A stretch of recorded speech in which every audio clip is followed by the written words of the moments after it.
Gracias.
送ってあげようか。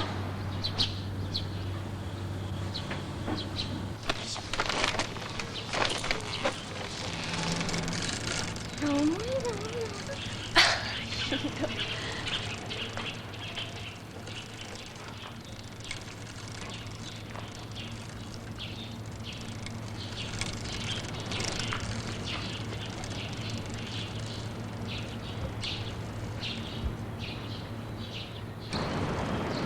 誘拐してくれる？誰よ。私。なんで？なんか家に帰りたくなくって。家出すりゃいいじゃん。お金が欲しいの。働きなさい。だって未成年なんだよ。あんたね、会ったばっかりで見ず知らずの他人によ、誘拐犯の片棒かつかせようっての？後腐れなくていいかなと思ったの。あんたたちお金持ち？そうでもないな。じゃああんたが私を誘拐しないよ。家お金持ちなんだ。うん。身代金半分ずつでいい？いいよ。じゃあさ、都庁か東京タワーの展望台行こうよ。何それ？脅迫電話。高いところからした方がいいと思わない？思いません。じゃあね、川があるところ行こう。川？私なんか川見たいな。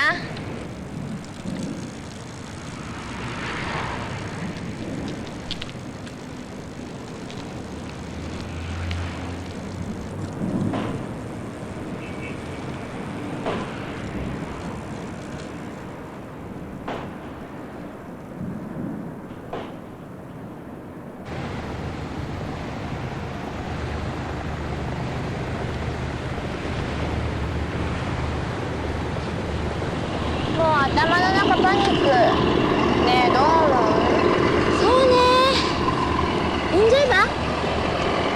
いろいろ大変じゃない？じゃあ下ろしちゃえばいいじゃない。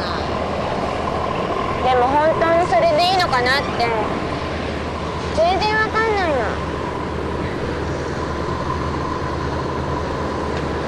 私ね、エイズなの。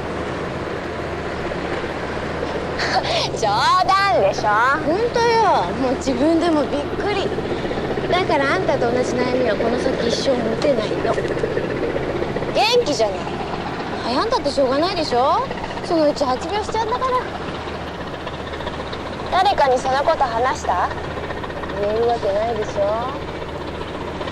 じゃあ私が初めてだ。あんたは誰かに妊娠のこと話したの？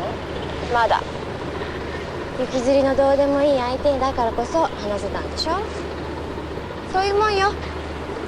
そういうもんかな。ねえ、別な川に行こっか。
今はね、10歳になった気分。そういうのってさ、ない？何が？気持ちがね、若返ったり年取ったりするの。朝起きた時はさ、現実の22歳なんだけど、満員電車で両足踏ん張ってたりするとさ、みそじになった気分になっちゃうわけよ。でね、自分より若い子と喋ったりすると、なんだか40過ぎたおばちゃんの気持ちになっちゃうしね。誰かに甘えたりするとさ、心は17歳になっちゃったりするわけよ。夜中の電車なんかさ、もう最悪よ。みんなさ、仕事帰りで疲れてるじゃない。もろ影響受けちゃってさ、心がどんどん老け込んじゃうんだよね。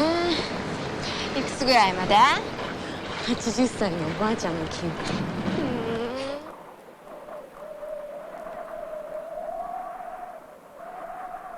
気の持ちようでさ、若くなったり年取ったりできるから、死んじゃう時は老衰だって思い込むつもり。お腹の赤ちゃんもそういう気持ちになってくれるかな。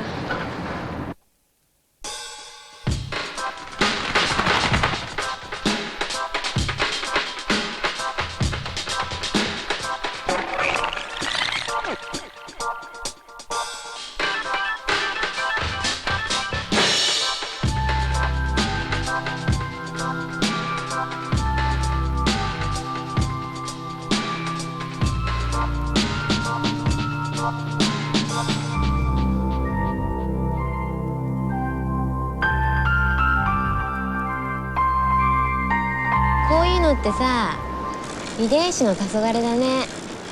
何それ、あんたってインテリ？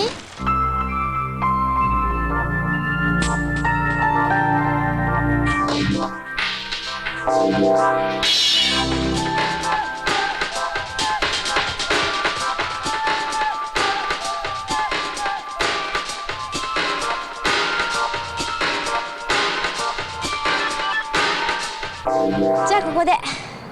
今はいくつの気分？リアルな22。どうも。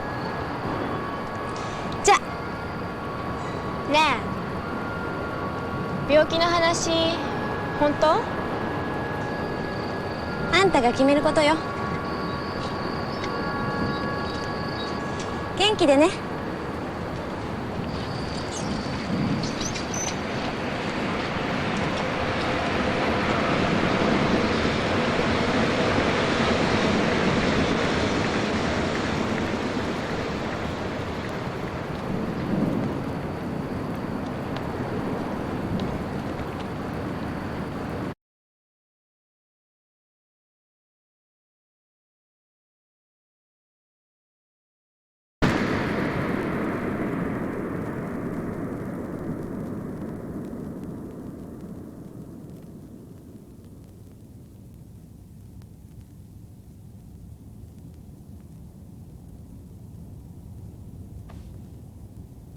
記憶はどうです？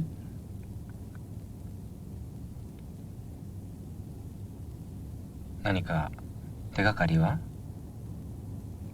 どんな小さなことでもいいんですよ。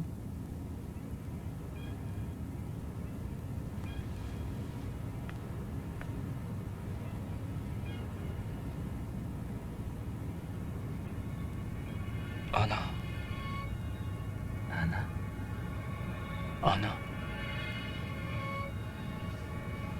穴です。穴。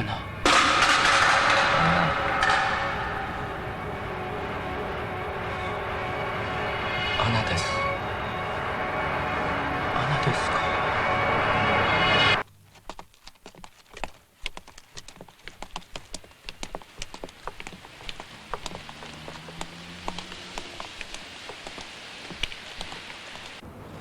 これですか？この穴は？いや、違う。これですか？これですか？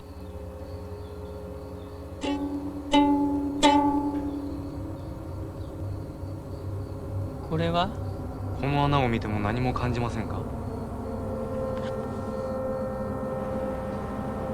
違う。これは？これは？これは？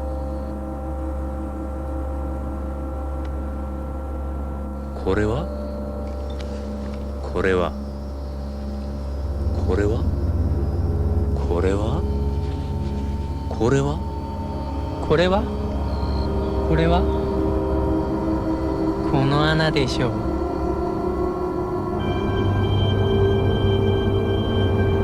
似てるけどちょっと違う。これは？違この穴は？う違う。これでしょう。じゃあこれだ。違う。これだ。これですか？違う。これじゃないですか？これだ。違う。これ違うんですか？違う。これ。これでしょう。違う。これは？これでしょう。違うんだ。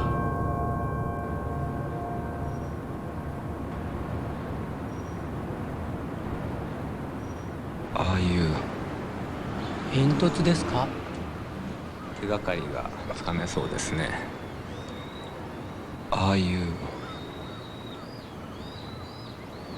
縦穴だったような気がする。縦穴？縦穴。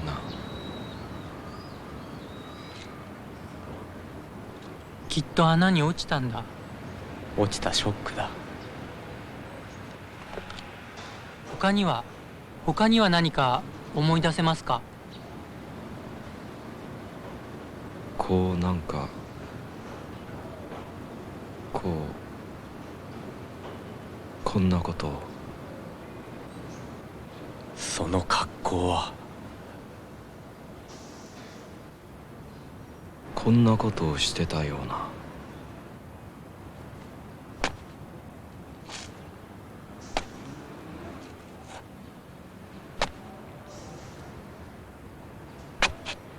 工事婦だ。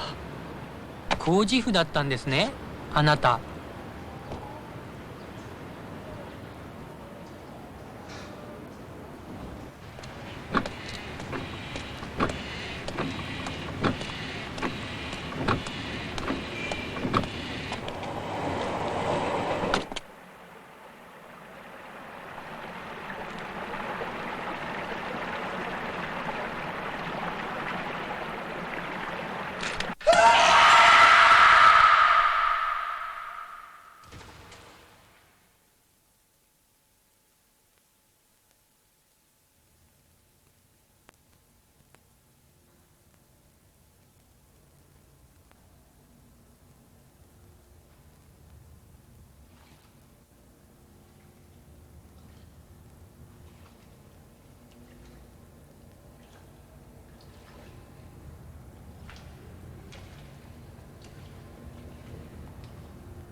穴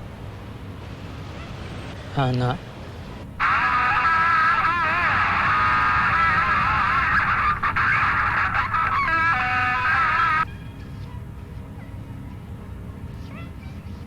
どうです。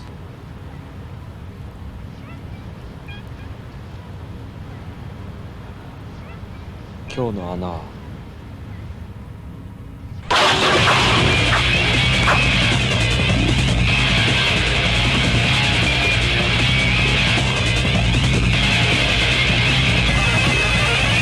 皆さんの時間ですよ。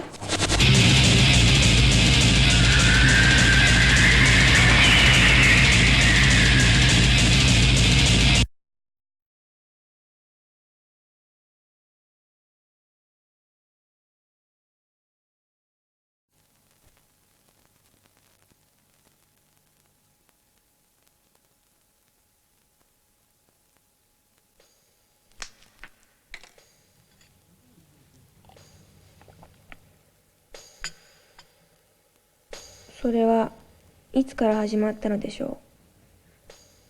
気がついた時にはもう手遅れだったのです。最初は声が聞こえてきたのです。それが何かはわかりませんでした。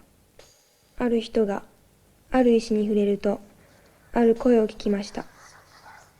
脈絡のない雑音のようでもあり、メッセージのようでもあり、ご先祖様や神の声だという人もありました。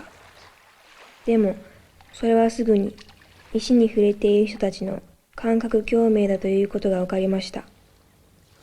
石に触れていると、どんなに離れていても、言葉や人種や精神状態にも関係なく、お互いの心をテレパシーのように共鳴させることができるようになったのです。それは実際、素晴らしい感動的な体験でした。やがて、石の宗教が世界中でブームになり、爆発的に信者を集め始めました。でもすぐに、石による感覚共鳴に目覚めた私たちは、特定の石でなくても、それを得られるようになっていったのです。それから人々は、あるはっきりした共通のビジョンを見始めるようになりました。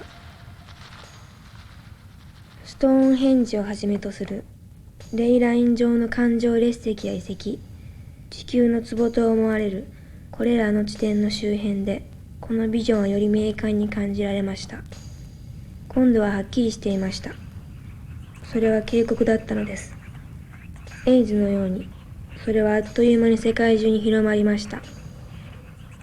結石が異常に発生し、血管やリンパ管が硬化し、人間の体がまるで石に同化していくような石化病の始まりでした。全く新しいケイ素化合物を主原料として極端な冷却を必要とせずに高速で作動する超 LSI のチップ。それが全世界に普及し尽くした頃、そのチップが発生する強い電磁の集積が人間の精神に与える悪影響をようやく問題にし始めました。大量の緑の破壊は毎秒何十トンも地球の命の水を余分に蒸発させ、もちろん生態系を大きく狂わし、大地の乾燥を加速させました。誰もが皆、自分には直接関係のないことのように思っていたけど、すべてが必然的な積み重ねの結果のことは明らかでした。石化病を恐れた人々は、せめて自分たちの意識や記憶や知恵、つまり人格や心や頭脳を半永久的な命を持つ石の結晶でもあるコンピューターチップに複製して水分からできている肉体が滅びた後も人間とその文明を残していけないかと懸命になりました。さらに自己管理し自己修理し自己増殖を永久に継続するコンピューターとロボット技術が開発できれば人間はそれに形を変えて全く新しい超生命体として進化するのではという安易な希望さえ生まれ、最後のきらめきのように激しい開発競争が繰り返されました。人間はもう100万年もの間その肉体は変化しておらず、脳の形も10万年間ほとんど変わっていなかったそうです。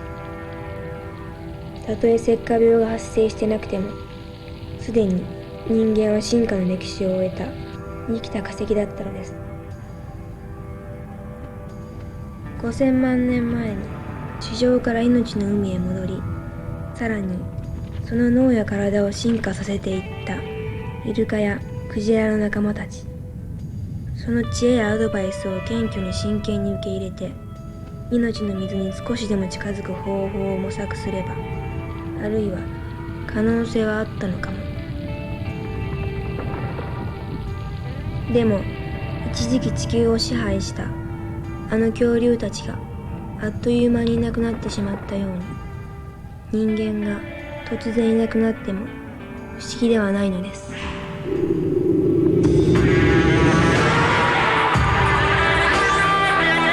映されたチップの中の私の複製は体のない幽霊みたいなもの。細胞の一つ一つが覚えていた記憶はすぐに宇宙の始まりまで行ったり来たり、何度も何度もここまで戻ったり、長い長い遠い遠い道のりをあっという間に。今は自分ではもうわかりません。私は石になってしまった元の私なのか、チップに移された私なのか。どちらにしろ、どちらが夢や記憶でどちらが現実か、私も誰も決められません。ただ不思議に生き生きと感じられます。体がないのに空気の美味しさや太陽の光の眩しさや夜の冷たさを、光の届かない暗闇の中のゾウリムシがそれでも太陽の周期に同調して生きていたように、石になった私も宇宙や太陽のリズムと一緒に生きている。宇宙や太陽の子だという喜びを感じます。